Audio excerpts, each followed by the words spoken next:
आज का topic architecture styles है जी। आपको पता होगा, जैसे आपने SDLC पढ़ा हुआ है, सॉफ्टवेयर डेवलपमेंट लाइफ साइकिल। इसमें आपको पता है कि बहुत सारे मॉडल्स आपने पढ़े। SDLC जो है वो बेसिकली कुछ फेजेस की कलेक्शन है, कुछ स्टेप्स की। वो स्टेप्स क्या करते हैं कि आपको एक क्वालिटी एप्लीकेशन बनाने में हेल्प आउट करते हैं। इसी तरीके से जब आप और उसके बाद फिर आपने देखा कि SDLC के बाद फिर आपने डिफरेंट मॉडल्स पढ़े, ठीक है, जो कि डिफरेंट सिचुएशंस के अंदर यूज़ होते हैं। Waterfall model, spiral, incremental, red और इस तरह की चीज़ें। तो इसी तरीके से जब आप भी एप्लीकेशन का आर्किटेक्ट डिज़ाइन करने जाएंगे तो आपके पास डिफरेंट टेक्निक्स होंगी। ये टेक्निक्स जो हैं ये आपको सिचुएशन टू सिचुएशन आपको हेल्प आउट करेंगी, आपको गाइड करेंगी कि किस सिचुएशन में आपने कौन सा आर्किटेक्चर स्टाइल जो है वो यूज़ करना है। ठीक है जी। And architecture styles is constrained by a particular principle of how to build systems. ये आपको सेट ऑफ इंस्ट्रक्शंस देगा, प्रिंसिपल्स देगा कि आपने कैसे कोई सिस्टम को बिल्ड करना है, उसको आर्किटेक्ट करना है, उसको डिज़ाइन करना है। How components are organised, how data is manipulated, how components communicate. ये आपको ओवरऑल पिक्चर देगा बना के कि कोई भी एप्लीकेशन जो आप बनाने जा रहे हैं, कोई ऑनलाइन एप्लीकेशन है, कोई ऑफलाइन एप्लीकेशन है, डेस्कटॉप एप्लीकेशन है, कोई मोबाइल ऐप है, कोई गेम है, क्या चीज़ है, तो जो भी आपने बनानी है उसका आर्किटेक्चर जो है वो आप किस तरह बनाएं। ठीक है, वो आप अपनी नीड के मुताबिक इनमें से आर्किटेक्चर स्टाइल जो है वो चूज करते हैं, बिल्कुल जैसे आप SDLC के मॉडल्स या जो आपके सॉफ्टवेयर इंजीनियर के जो मॉडल हैं, डेवलपमेंटल मॉडल्स, वो आप फॉलो करते थे। ठीक है, आपके पास डिफरेंट मॉडल्स अवेलेबल थे। जब आप फील करते थे कि यार मेरा क्लाइंट की सिचुएशन कुछ इस तरह की है, ये एप्लीकेशन ऐसी है, तो उसके हिसाब से आप उनमें से कोई एक मॉडल चूज करते थे, कोई कोई रीजन की बना पे। इसी तरीके से आप किसी ना किसी रीजन की बना पे ये जो आर्किटेक्चर स्टाइल्स हैं इनमें से कोई एक चूज करेंगे। ये जो आर्किटेक्चर स्टाइल्स हमने डिस्कस करने हैं उनके नाम आपको स्क्रीन पर सामने नजर आ रहे हैं। Black board architecture styles, hierarchical architecture styles, layered, virtual machine, distributed architecture styles, interaction architecture, presentation abstraction और ब्रोकर आर्किटेक्चर स्टाइल्स। ये को 8 के करीब आर्किटेक्चर स्टाइल्स हैं जो हमने इस कोर्स के अंदर पढ़ने हैं।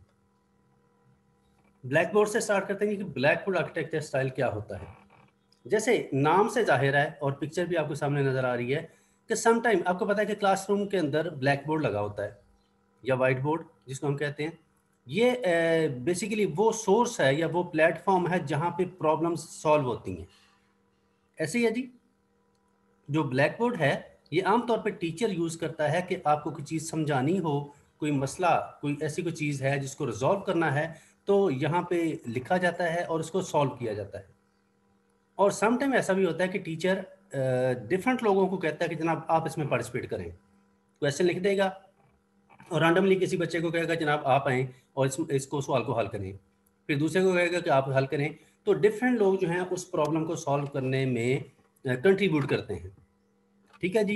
यही ब्लैक बोर्ड आर्किटेक्चर स्टाइल का थीम है।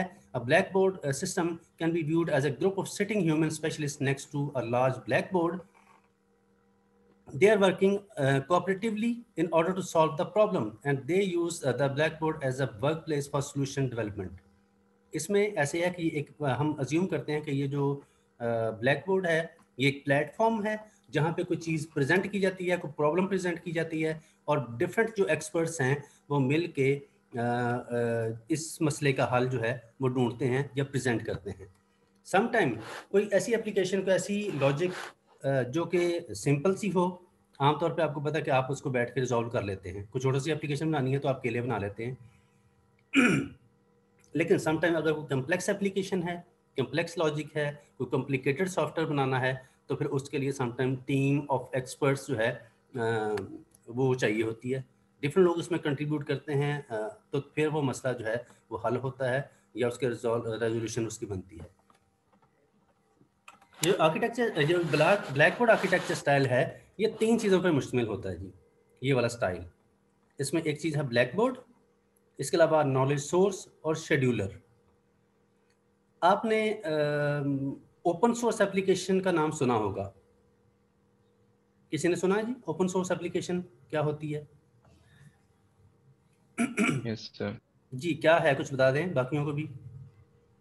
सर ओपन सोर्स एप्लीकेशंस होती हैं जिनका सोर्स कोड पब्लिक के लिए, जनरल पब्लिक के लिए अवेलेबल होता है, यानी कोई भी उसमें एडिटिंग कर सकता है, और फिर अगर कोई एडिट करता है और उसे समझता है कि उसने इम्प्रूवमेंट किया है, तो उससे फिर वो क्या नाम है, उस मेन एक्चुअल एप्लीकेशन में इम्प्लीमेंटेशन के लिए वो पोलिंग रिक्वेस्ट टाइप होती है, उसके अंदर वो ऐड कर देता है, और फिर जो बाकी लोग होते हैं उस फोरम के ऊपर या उस जो उसे देख रहे होते हैं वो फिर वोट करते हैं कि ये चीज हम इसमें इम्प्लीमेंट करेंगे कि नहीं करेंगे। वेरी अगर गुड। वो डिसाइड। जी बिल्कुल, इशराबील बिल्कुल एक्यूरेट आपने कहा कि सम टाइम जो एप्लीकेशन है नॉर्मली जो हम यूज़ करते हैं, जैसे ये ऑफिस है, विंडो है, इस तरह की जो एप्लीकेशन माइक्रोसॉफ्ट की हैं, ये हमें सिर्फ एक्जी फाइल मिलती है, इसका कोड नहीं मिलता। लेकिन बहुत सारी एप्लीकेशन ऐसी अवेलेबल हैं जिनका कोड भी नेट पे, सोशल मीडिया पे या इंटरनेट पे मौजूद है। आप उस सॉफ्टवेयर को भी डाउनलोड कर सकते हैं, उसका कोड भी डाउनलोड कर सकते हैं, और अगर आप उसकी अंडरस्टैंडिंग रखते हैं उस कोड की, तो आप उस कोड के अंदर मॉडिफिकेशन कर सकते हैं।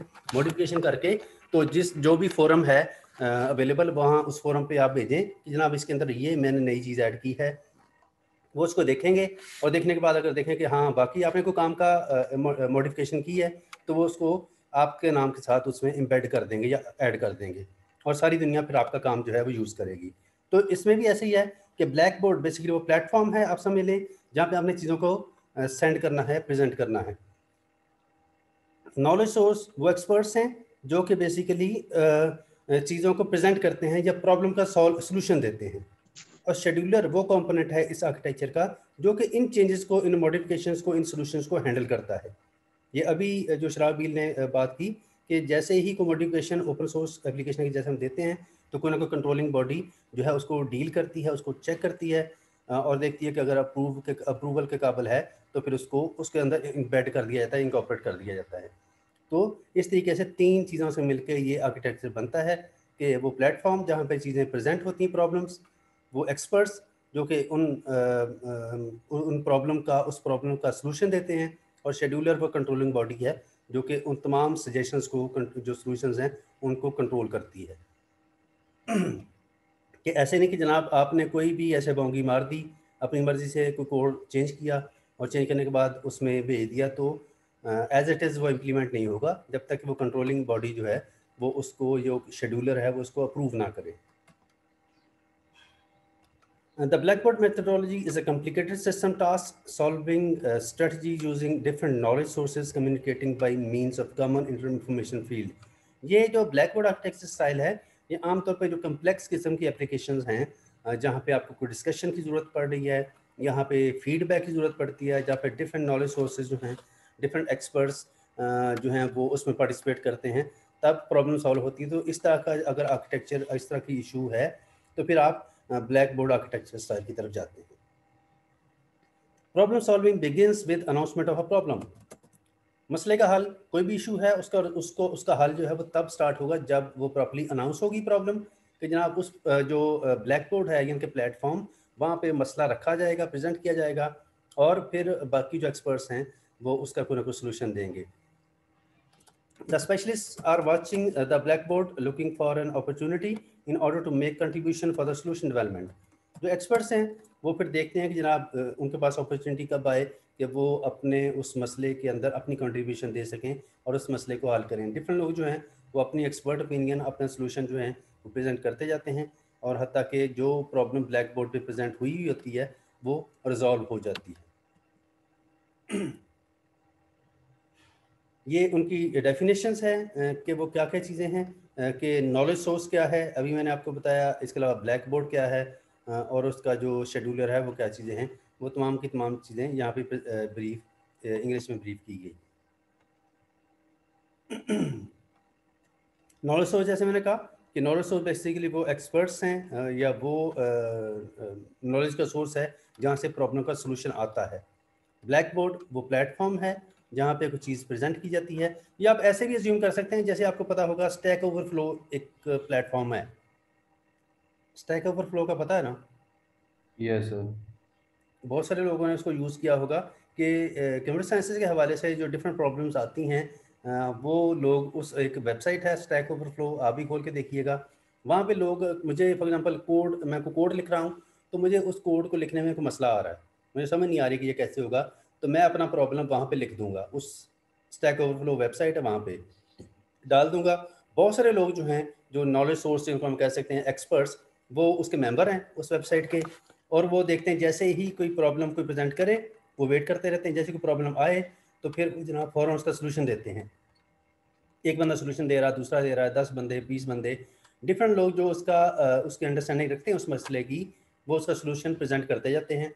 और अल्टीमेटली जो जिस सोल्यूशन की सबसे ज़्यादा फीडबैक आए वो सोल्यूशन सबसे टॉप पे आ जाता है और उसकी रैंकिंग सबसे अच्छी होती है। और इसी तरीके से जो डिफरेंट नॉलेज सोर्सेज यानी कि एक्सपर्ट्स वहाँ पे देते हैं, सोल्यूशन देते हैं, उनकी रैंकिंग भी होती है वहाँ पे, कि एक बंदे का सोल्यूशन एक्सेप्ट हो गया उसकी रैंकिंग बढ़ गई, दूसरा उसका एक और सोल्यूशन एक्सेप्ट हो गया उसकी रैंकिंग जो है इस तरीके से बढ़ती जाएगी। तो ये जो एक फॉर एग्जांपल हमें बड़ी अच्छी एग्जांपल है कि एक नॉलेज सोर्स है, जैसे फॉर एग्जांपल एक्सपर्ट्स होंगे, वो स्टैक ओवरफ्लो पे कोई प्रॉब्लम प्रेजेंट करते हैं और प्रॉब्लम जो है वो स्टैक ओवरफ्लो का जो एडमिनिस्ट्रेशन है वो उसको मैनेज करती है, तमाम सॉल्यूशंस को और क्वेश्चन को। दूसरा आर्किटेक्चर स्टाइल है जी hierarchical architecture style. Hierarchical architecture style जैसे नाम से जाहिर है इसमें कोई ना कोई हायरार्की है, कोई सीक्वेंस है, कोई तरतीब है इसमें। The hierarchical software architecture is characterised by viewing the entire system as a hierarchy structure. ये आपको जैसे सामने पिक्चर में भी नज़र आ रहा है, या फिर हायरार्की या स्ट्रक्चर के फॉर्मेट में चीज़ों को प्रेजेंट करके देता है। The software system is decomposed into logical modules यानी कि sub systems at different levels. ये आर्किटेक्चर स्टाइल्स क्या करता है कि ये आपको एक हायरार्किकल जो एक लॉजिकल व्यू है उसमें चीज़ों को प्रेजेंट करके देता है, ताकि आप चीज़ों को ओवरऑल जो आपका सिस्टम है उसको डिफरेंट लेवल्स के अंदर डिवाइड करके फिर इसको डिज़ाइन करें या इम्प्लीमेंट करें। Modules at different levels are connected by explicit और implicit method invocation। इसमें जो डिफरेंट मॉड्यूल्स हैं वो आपस में कनेक्टेड हैं, एक लेवल जो है वो दूसरे को फीडबैक दे रहा है, दूसरा अगले को फीडबैक दे रहा है, और इस तरीके से ये जो लेवल्स हैं ये आपस में कम्युनिकेट करते हैं। आपने भी ऊप के अंदर फंक्शन कॉल पढ़ी होगी, ठीक है। फंक्शन कॉल के अंदर आपको पता है कि आपको ना कोई मेन फंक्शन बनाते हैं, कोई डिफरेंट अपने यूज़र डिफाइंड फंक्शन बनाते हैं, उन यूज़र डिफाइंड फंक्शंस को आप फिर कॉल करते हैं, एक फंक्शन दूसरे को कॉल करता है। तो ये जो काम है, जो फॉर एग्जांपल एग्जीक्यूशन है वो कॉल्स के थ्रू होती है।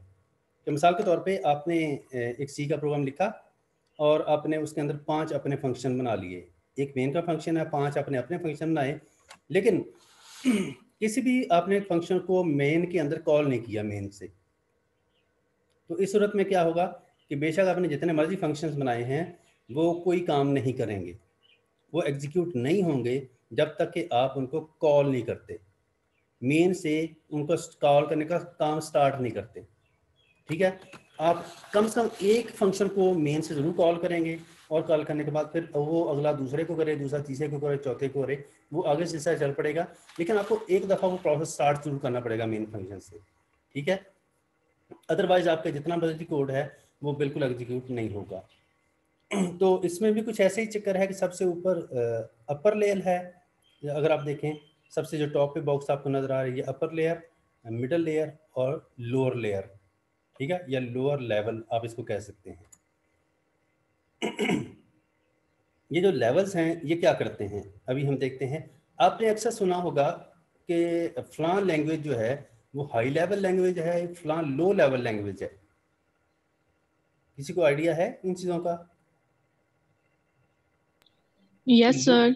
लो लेवल लैंग्वेज क्या होती है? जोहा बताओ।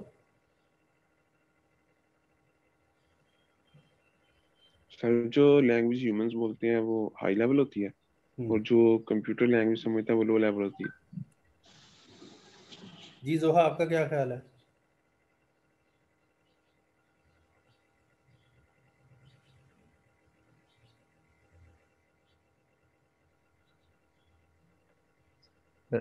तो मैं बताऊं?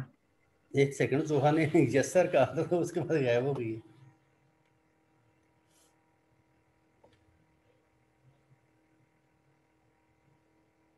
मौजूद है कि चली गई है?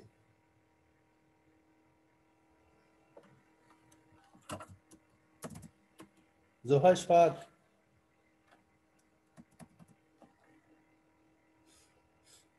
चलो खैर जी, कौन बता रहा था?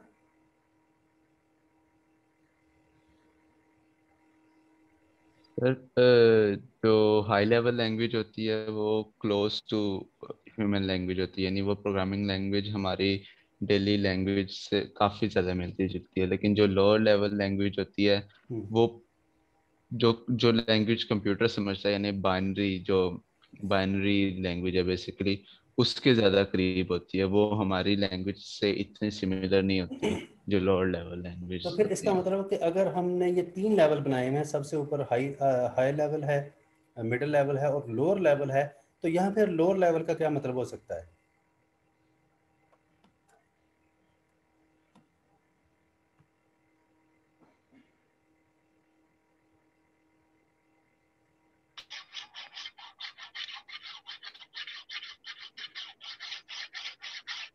ये जोहा जो मैसेज कर रही है लेकिन इधर नहीं बता रही सर है। ये लोअर लेवल में हम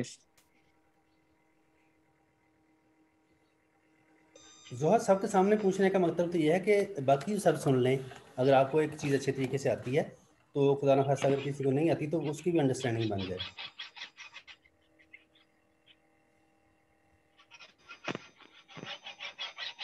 ये क्या हो रहा है?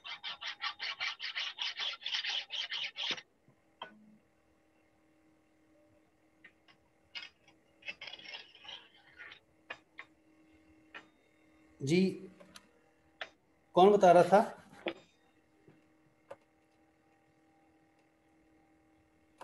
सर यहाँ पर लोअर लेवल ये होगा जो हम जैसे हम एक प्रोग्रामिंग लैंग्वेज में लिख कर देते हैं, सी में लिखते हैं, तो वो डिकोड होकर कंप्यूटर की जो अपनी लैंग्वेज है, बाइनरी है, उसमें जाके वो कंप्यूटर को इंस्ट्रक्शन रिसीव होती हैं।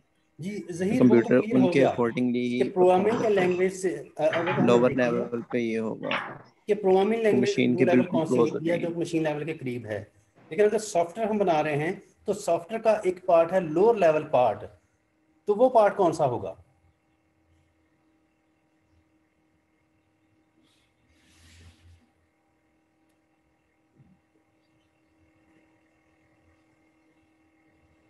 अच्छा, जहीर शायद बोल रहा है, मुझे समझ नहीं रहा या बाकियों को भी पता नहीं आवाज़ आ रही कि नहीं आ रही। जैसे यहाँ पे ये लेवल्स मेंशन हैं, ये वाले हमने कहा कि जो सबसे टॉप लेवल है, जो हायर लेवल है या अपर लेवल है, ये वो लेवल है। हम सॉफ्टवेयर की अगर सेंस में बात करें तो सबसे टॉप लेवल जो है, बाकी भी सुन लें जोहा आप भी, कि ये जो लेवल है टॉप का, ये वो लेवल है जो कि सॉफ्टवेयर का यूज़र के करीब तरीन है। यानी कि यूज़र या एंड यूज़र जिस पार्ट्स के साथ इंटरेक्ट करता है, ये अपर लेवल वो कहलाता है। ठीक है जी। मिडिल लेवल क्या है? ये उस सॉफ्टवेयर की बिजनेस लॉजिक है, ये डोमेन है, ये कोड आप कह सकते हैं, कि दरमियान में जो प्रोसेसिंग हो रही है वो सारी मिडिल लेवल पे हो रही है। इसी तरीके से ये जो हमारा है लोअर लेवल, ये आपकी एप्लीकेशन का वो पार्ट है जो कि हार्डवेयर के साथ इंटरेक्ट करता है या हार्डवेयर के करीब है। ठीक है।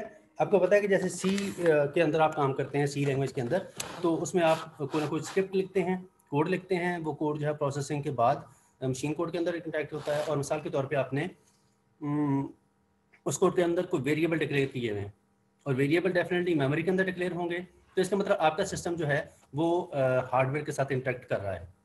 ठीक है। तो वो पार्ट आपकी एप्लीकेशन जो कि हार्डवेयर के साथ इंटरेक्ट करता है और वहाँ से इनपुट लेके या आउटपुट लेके आपको अपर लेवल तक देता है, तो वो लेवल जो है वो लोअर लेवल कहलाएगा। ठीक है जी। ये ज़हन में रहनी चाहिए, भूलनी नहीं चाहिए ये बात। जी मेरा ख्याल ये चीज़ें क्लियर हो गई कि अपर लेवल आमतौर पे जैसे यहाँ पे भी मेंशन है, अगर आप देखें कि GUI ग्राफिकल यूज़र इंटरफेस किसी भी एप्लीकेशन का वो पार्ट जिसके साथ यूज़र इंटरेक्ट करता है। ठीक है। और दरमियान में मिडिल लेवल वो है जो कि आपका बिजनेस लॉजिक या जो आपकी डोमेन लॉजिक है या जो आपकी प्रोसेसिंग है बेसिकली, वो मिडिल लेवल पे आएगी। और इसके अलावा लोअर लेवल वो है जो आपका इनपुट आउटपुट या IO के ऑपरेशंस जो हैं या सिस्टम की सर्विसेज जो हैं या इस तरह के जो काम हैं जो लोअर लेवल पे हो रहे हैं, उनको आप लोअर लेवल में कंसिडर करते हैं। तो ये ऐसा आर्किटेक्चर स्टाइल है जो कि आपके सिस्टम को, आपकी एप्लीकेशन को 3 लेवल्स में करेगा डिवाइड करेगा। जो कि अपर लेवल, मिडिल लेवल और लोअर लेवल हैं। और अपर लेवल आपका GUI या यूज़र इंटरेक्शन वाला पार्ट है, और मिडिल लेवल जो है वो जहाँ पे सारी प्रोसेसिंग हो रही है, और लोअर लेवल जो कि हार्डवेयर के साथ रेलिवेंट है। तीसरा आर्किटेक्चर स्टाइल जो हमने डिस्कस करना है वो है layered architecture style. Layered architecture style जैसे नाम से जाहिर है, इसमें लेयर्स हैं, डिफरेंट लेयर्स। वो लेयर्स की तादाद नहीं है, यहाँ पे फिक्स नहीं है। ये डिपेंड करता है कि आपकी एप्लीकेशन किस नौइयत की है, उसके हिसाब से आपकी एप्लीकेशन की लेयर्स जो हैं वो बनेंगी। फिर अगर आप लेफ़्ट वाला जो पिक्चर है, ये सामने जो पिक्चर आपको नज़र आ रही है, जो लेफ़्ट वाला आपको कॉलम नज़र आ रहा है, इसमें अगर देखें दरमियान वाला जो लेवल है, इसमें लिखा हुआ लेयर आई, और ऊपर की तरफ जाएं तो i+1, i+2, i+3 up to ये सो ऑन, ये इन्फिनिट है कि i+1, i+2 जितने मर्जी लेवल बढ़ा लें। और नीचे की तरफ अगर आप देखें तो लेयर आई के बाद i-1, i-2, i-3 ये डिफरेंट लेयर्स जा रही हैं। ठीक है, इसका मतलब ये है कि ये डिपेंड करता है कि आप पे कि आपका जो एप्लीकेशन है वो किस नौइयत की है। आप जितना चाहें आई लेवल से ऊपर हार्डवेयर जो यूज़र है या GUI अपर लेवल उसकी तरफ चले जाएं, या नीचे हार्डवेयर का जो लेवल है उसकी तरफ चले जाएं, ये आप पे डिपेंड करता है। ठीक है, और ये जो लेवल ये उसी तरीके से ही काम करते हैं। अगर आप इसमें थोड़ा सा गौर करें, जो राइट साइड पे आपको बार नज़र आ रही है, इसमें सबसे ऊपर अगर आप देखें तो लिखा हुआ क्लाइंट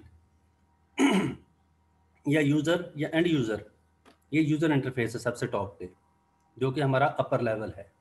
इसके अलावा बिजनेस प्रोसेस है। बिजनेस प्रोसेस का मतलब कि जो बिजनेस फॉर एग्जांपल डोमेन आपकी है, जो आपकी लॉजिक है दरमियान में, या बिजनेस लॉजिक है, वो बिजनेस प्रोसेस इस लेयर पे आएगी।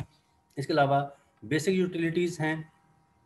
आपको पता कि समटाइम आप कोड लिखते हैं अपनी लैंग्वेज के अंदर, इंग्लिश के अंदर, या आप उर्दू के अंदर कोई चीज़ टाइप करते हैं, तो वो चीज़ जो है वो आपका जो ट्रांसलेटर या इंटरप्रेटर, इस तरह के जो डिफरेंट प्रोग्राम्स हैं, डिफरेंट यूटिलिटीज़ अवेलेबल हैं, वो आपके प्रोग्राम को इंटरप्रेट करती हैं और आगे पे ट्रांसमिट करती हैं नेक्स्ट लेवल पे, यानी कि हार्डवेयर को। ठीक है जी। और समटाइम तो आपको पता है कि किसी सिस्टम के अंदर सिर्फ कंपाइलर इन्वॉल्व है, कहीं पे कंपाइलर इंटरप्रेटर दोनों इन्वॉल्व हैं, कहीं पे कोई तीसरी चीज़ भी इन्वॉल्व होती है। जैसे फॉर एग्जांपल आपको पता है जैसे सी के अंदर तो आपका प्रोग्राम जब डायरेक्टली जो मशीन लैंग्वेज है उसके अंदर कन्वर्ट हो जाता है, जबकि जावा के अंदर ऐसा नहीं होता। इसको आइडिया है जावा के अंदर क्या होता है?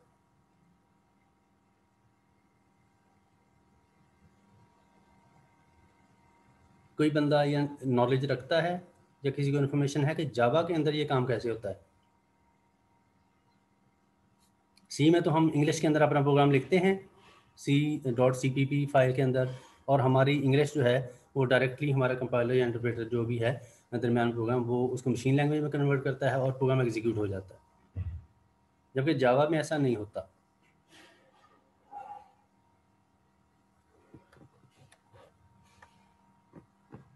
जावा वैसे आपने पढ़ी तो नहीं है, लेकिन जनरल नॉलेज के तौर पे आपको चीज़ें आइडिया होना चाहिए आपका। जावा में दरमियान में एक और छोटा सा प्रोग्राम है जो कि आपकी इंग्लिश में लिखे हुए प्रोग्राम को एक दरमियानी लैंग्वेज के अंदर कन्वर्ट करता है, जिसको आप कहते हैं बाइट कोड। ठीक है जी। जावा वर्चुअल मशीन जो है JVM, वो सॉफ्टवेयर छोटा सा है, वो आपको इंस्टॉल करना पड़ेगा, जो कि उस बाइट कोड को कन्वर्ट करता है फर्दर फिर आगे मशीन लैंग्वेज के अंदर या आपकी लैंग्वेज के अंदर। ठीक है, तो उसमें एक स्टेप और ज़्यादा इन्वॉल्व होगा। तो इसीलिए ये डिपेंड करता है कि आपकी एप्लीकेशन जो है किस तरह की है, उसका आर्किटेक्चर किस तरह का है, वो आप लेयर्स उसमें ऐड करते जाएंगे तब तक जब तक कि आपका जो मिसाल के तौर पे जो अपर लेवल है GUI यूज़र इंटरफेस का लेवल, और जो मशीन लैंग्वेज का जो लोअर लेवल है, उनके दरमियान में तमाम कोऑर्डिनेशन कंप्लीट नहीं हो जाती। ठीक हो गया जी। लेयर लेवल में कोई लेयर्स की या जो आर्किटेक्ट्स हैं या जो फेजेस हैं, इनकी कोई फिक्स तादाद नहीं है। ये आप पे डिपेंड करता है कि आपकी एप्लीकेशन किस लेवल की है, किस नौइयत की है, उसके हिसाब से आप डिफरेंट लेवल्स जो हैं उनको डिफ़ाइन करते हैं या डिज़ाइन करते हैं।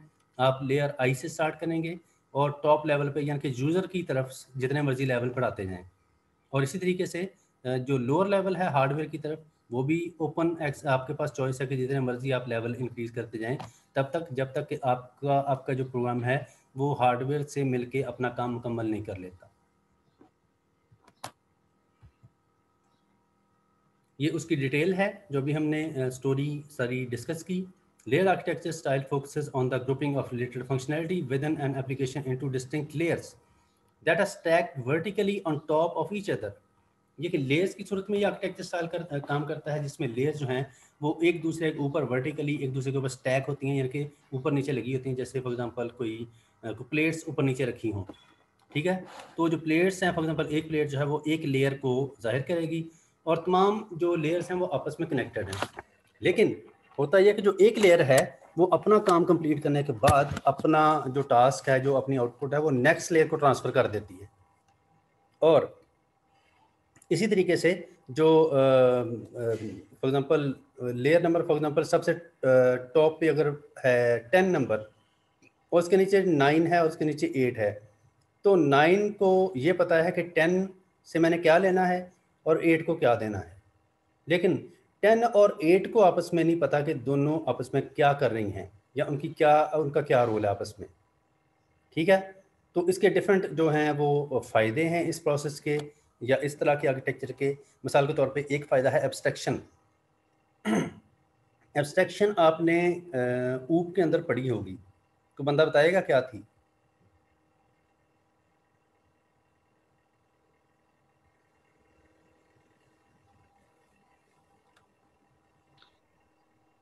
सर जो चीज जी जी जहीर आप बताते। सर जो मतलब जो कोड यूजर के लिए, जो पार्ट यूजर के लिए जरूरी नहीं है, तो उसकी फंक्शनिंग वगैरह और वो चीज यूजर को ना शो करवाई जाए, ये एब्स्ट्रैक्शन है।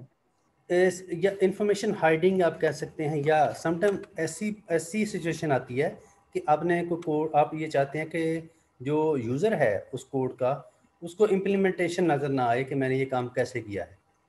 आप चीज़ों को समटाइम बैकएंड पे हाइड जो कर काम लेते हो रहा है वो यूजर को ना पता चले। हैं। जी दोबारा बताना। सर जो बैक एंड पे काम हो रहा होता है वो यानी कि असल जो प्रोसेसिंग है, जो लॉजिक है, समटाइम आप फील करते हैं कि यार जो उसको यूज़ करने वाला है उसको ना नज़र आए कि ये काम कैसे हो रहा है, तो आप उसकी जो डिटेल है उसको हाइड कर लेते हैं, एब्स्ट्रैक्ट कर लेते हैं। तो यही मैंने एग्जांपल दी अभी कि फॉर एग्जांपल ये हमारा लेवल है, इसमें सबसे टॉप पे यूज़र इंटरफेस है, बिजनेस प्रोसेस है और बेसिक यूटिलिटी है। तो ये जो बेसिक यूटिलिटी है इसको नहीं पता चलेगा कि जो यूज़र इंटरफेस का लेवल है ये कैसे काम करता है, क्योंकि दरमियान में बिजनेस प्रोसेस की लेयर मौजूद है, ठीक है। ये इन दोनों लेयर्स को आपस में कोऑर्डिनेशन से रोकेगी और इनको नहीं पता होगा कि ये दोनों लेयर्स क्या करती हैं। बेसिक यूटिलिटी ने अगर कोई काम किया है तो वो लेयर अपना काम करने के बाद बिजनेस प्रोसेस को मुंतकिल कर देगी। वो बिजनेस प्रोसेस आगे जाने कि उसने कहाँ डाटा भेजना है, उसको बेसिक यूटिलिटी वाली लेवल से कोई गर्ज नहीं है। ठीक हो गया जी। इस तरह जो इन्फॉर्मेशन है वो हाइड रहती है और सिक्योर रहती है। इसका फायदा आइसोलेशन है जी।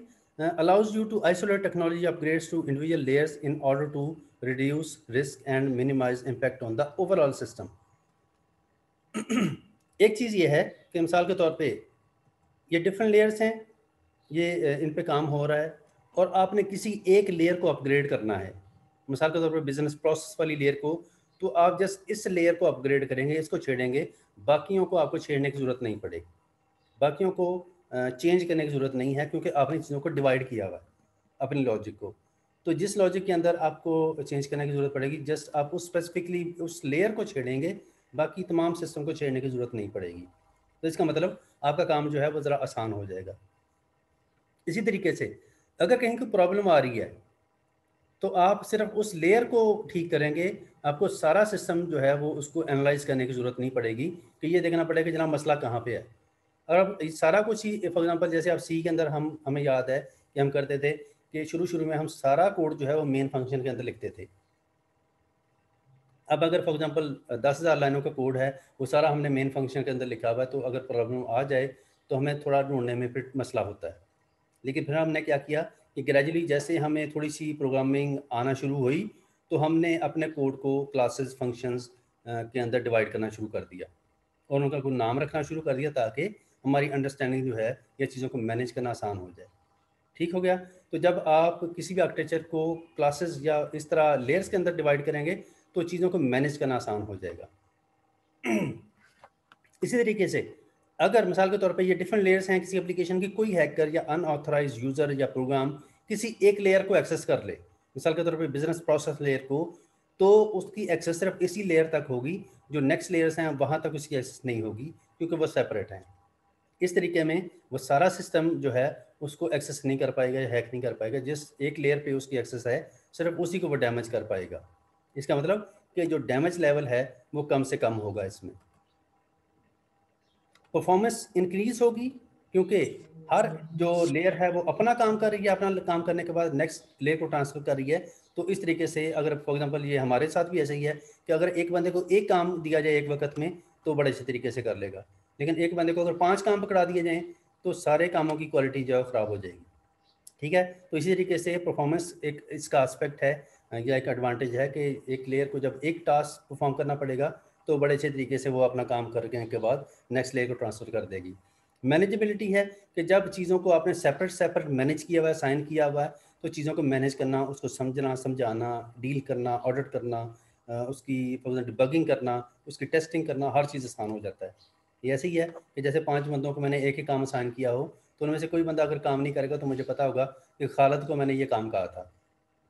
ठीक है, लेकिन अगर 5 बंदे हैं, मैंने काम ऐसे ही साइन कर दिया और ये स्पेसिफाई नहीं किया कि कौन सा बंदा कौन सा काम करेगा, तो कल को मुझे फिर उसकी जो रिपोर्टिंग है वो लेने में या चेकिंग करने में मुश्किल होगी। फिर रीयूजेबिलिटी है कि जब आप चीज़ों को लेयर्स में, लेवल्स में, कंपोनेंट्स में डिवाइड करके करते हैं तो चीज़ों को रीयूज़ करना आसान हो जाता है। जब आप कोड लिखते थे 1000 लाइन का कोड मेन फंक्शन के अंदर, तो तब आपको हर दफ़ा वो कोड दोबारा लिखना पड़ता था अगर आपने कहीं और यूज़ करना है।